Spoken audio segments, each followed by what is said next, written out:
Comment sortir du perfectionnisme pour passer à l'action et mettre en place une activité de coach ou de thérapeute prospère? Je t'explique tout ça dans cette vidéo juste après le jingle.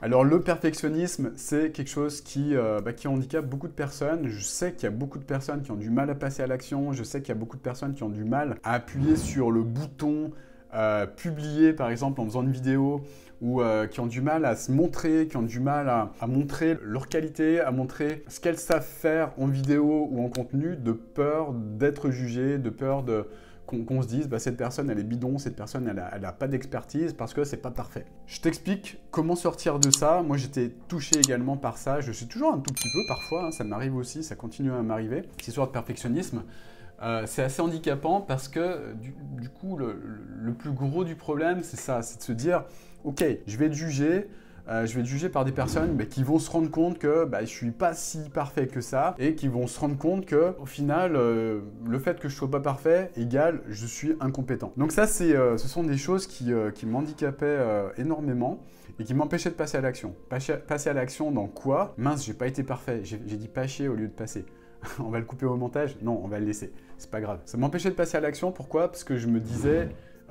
justement, si je dis pas chier au lieu de passer, eh bien, les gens vont croire que je suis débile, vont croire que parce que je me suis trompé, ça montre que je ne suis pas compétent du tout. Par conséquent, quand je faisais des vidéos à l'époque, je coupais toutes les 4 nanosecondes. À chaque fois que c'était pas parfait, je recommençais. Donc, je faisais 10 000 prises pour finir avec un résultat. J'ai regardé les vidéos que je produisais il y a 2 ans et c'était une catastrophe. Pourquoi? Parce que je voulais que ce soit parfait, mais c'était tellement parfait que c'était chiant en fait. Pourquoi c'était chiant? Parce que j'étais pas moi-même. J'avais l'impression d'être une personne qui avait une sorte de balai quelque part et qui parlait comme ça. Oui, bonjour, donc le coaching. Qu'est-ce que c'est que le coaching? Alors, étape numéro 1, qu'est-ce que n'est pas le coaching? Oui, bien sûr, oui. Qu'est-ce que n'est pas le coaching? On s'en fout ce que n'est pas le coaching. Voilà. Donc, j'étais dans ce mode-là. Et du coup, c'était une horreur. C'était une horreur parce que je perdais du temps. Je produisais des choses que je ne publiais jamais. Et j'attendais toujours de faire... des montages qui étaient parfaits, ça me prenait un temps fou, ça me prenait des journées à monter mes trucs pour au final n'avoir aucun impact quand j'appuyais sur le bouton publier. Pourquoi? Parce que c'était chiant à mourir ce que je produisais à l'époque. Une fois que j'ai compris ça, je me suis dit ok, bon, comment être moins chiant? Ok, en étant simplement un peu déjà plus naturel, donc peu à peu, j'ai commencé à me connecter à plus de naturel et surtout, qu'est-ce qui a fait la différence? C'était de reconnaître mes défauts, de reconnaître mes failles et d'arriver en vidéo tout simplement en mode voilà, j'ai des failles, je ne suis pas parfait, j'ai plein de défauts, j'ai énormément de défauts. J'ai mis en place mon business, mais ça n'a pas été hyper fluide. J'ai commis plein d'erreurs. C'est d'être transparent par rapport à toutes les erreurs que j'ai faites par le passé, parce que des erreurs par le passé, j'en ai fait plein. Le business, voilà, maintenant j'ai plusieurs entreprises, ça marche bien pour moi, mais ça n'a pas été linéaire, ça n'a pas été comme ça. Il y a eu des échecs, il y a eu des tentatives, il y a eu des murs que je me suis pris dans la face, il y a eu des coups de poignard, des personnes qui m'ont planté des coups de couteau dans le dos, mais c'est comme ça et j'ai de la gratitude pour tous ces événements, j'ai de la gratitude pour les personnes qui m'ont planté un couteau dans le dos.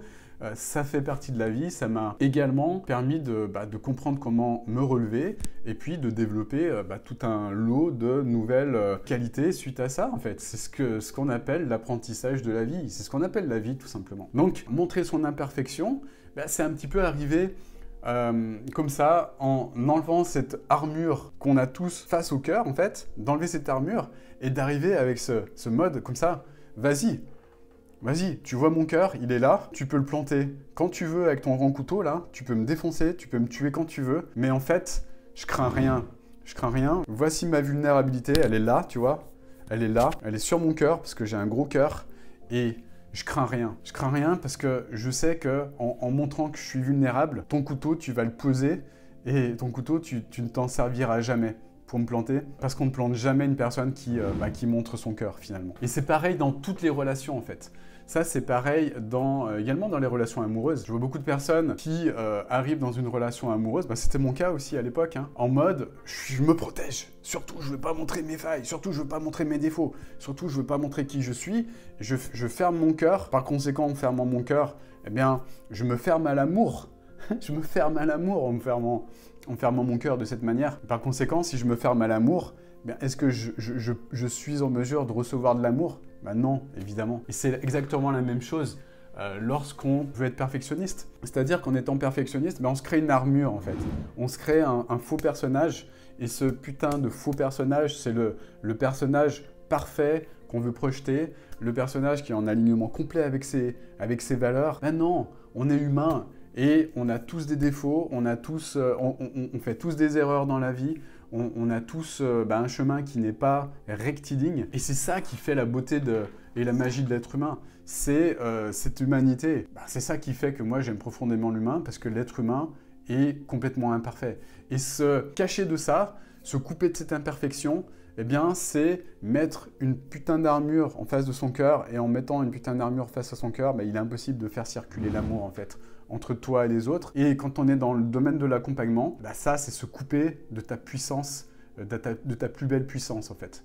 Ta plus belle puissance, elle est là, elle est ici. Si tu t'en coupes, si tu coupes les personnes qui vont te regarder en pensant qu'elles vont te juger, qu'elles vont juger ta vulnérabilité, elles vont juger qui tu es profondément, eh bien, c'est que tu n'es pas encore prêt ou tu n'es pas encore prête.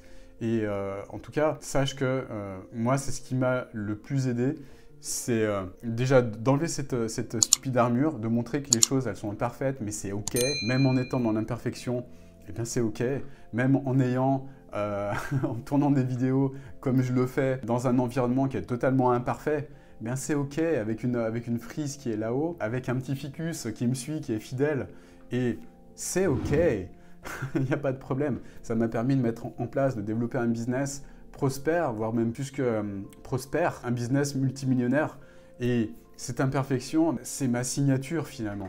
Et c'est ça qui me caractérise, et c'est ça qui fait ma force. Donc plus tu vas être dans la vulnérabilité, et plus ça va fonctionner.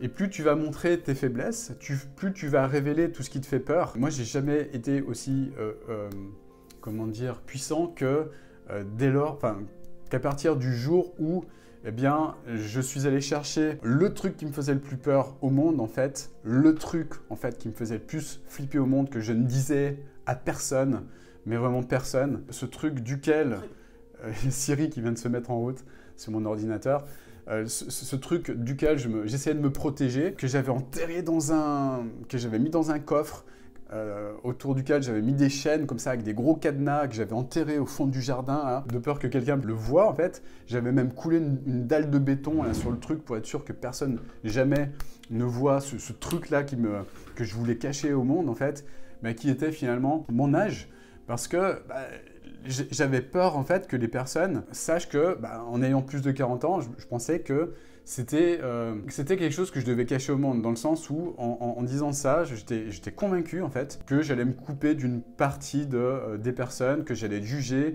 que j'allais être traité de vieux schnock, de vieux con, etc., ce genre de trucs. Et je me créais des scénarios dans la tête autour de ça, en me disant, parce que j'ai dépassé un certain âge, je suis has-been, je suis une crotte, et je n'ai plus aucune valeur. Ça, le scénario, ça peut te paraître un peu débile, hein, mais c'est le scénario que je m'étais créé à l'époque.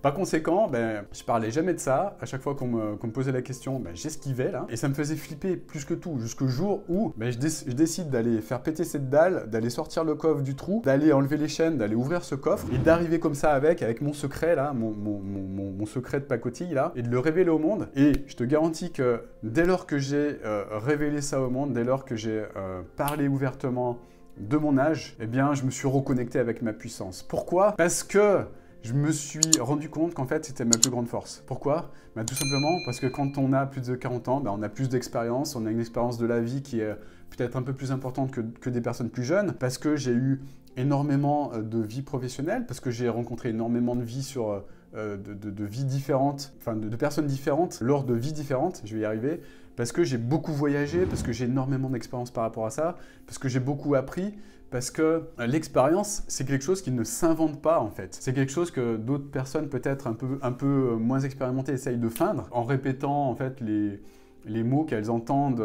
ça et là, en les apprenant par cœur, en les intégrant, mais ça ne remplacera jamais une vraie expérience et ça ne remplacera jamais de vraie prise de conscience apportée par l'expérience. Alors je suis pas en train de dire que les jeunes qui n'ont pas d'expérience peuvent pas s'en sortir. Non, c'est pas ce que je veux dire. Les jeunes qui commencent, ils peuvent cartonner, mais en se basant sur d'autres forces. Des forces qui sont les leurs, des forces intrinsèques. Et ce que je veux dire par là, c'est qu'on a chacun une sorte de coffre qu'on planque au reste du monde. Le problème, c'est que on laisse pourrir ce coffre dans le fond du jardin, là, sous la dalle. Et le problème, c'est que tant que ce coffre sera dans le trou, sera caché du reste du monde, le problème, c'est qu'on se déconnecte de sa plus grande puissance. Et ça, il y a trop de personnes qui portent encore le masque vis-à-vis de ça. Il y a encore trop de personnes qui ont peur, comme moi à l'époque. Il y a trop de personnes qui se planquent derrière, derrière des masques de façade. Et le problème, c'est que tant que tu gardes ce masque, tant que tu gardes ce coffre dans le trou, tant que tu gardes ce secret-là, eh bien, il ne se passera rien au niveau de ce que tu es en train de développer. Il ne se passera rien au niveau de ton succès. Et il ne se passera rien au niveau de la mise en place de ton rêve. Voilà, je suis désolé de te dire ça. Après, il y a des façons de se faire accompagner qui permettent de le faire, qui permettent de se reconnecter à ça. Mais tant que tu n'auras pas décidé de le faire, tant que tu n'auras pas décidé d'aller chercher ce coffre dans le trou et de l'ouvrir et de le montrer au monde, il ne se passera rien dans ta vie. Je suis désolé de te dire ça.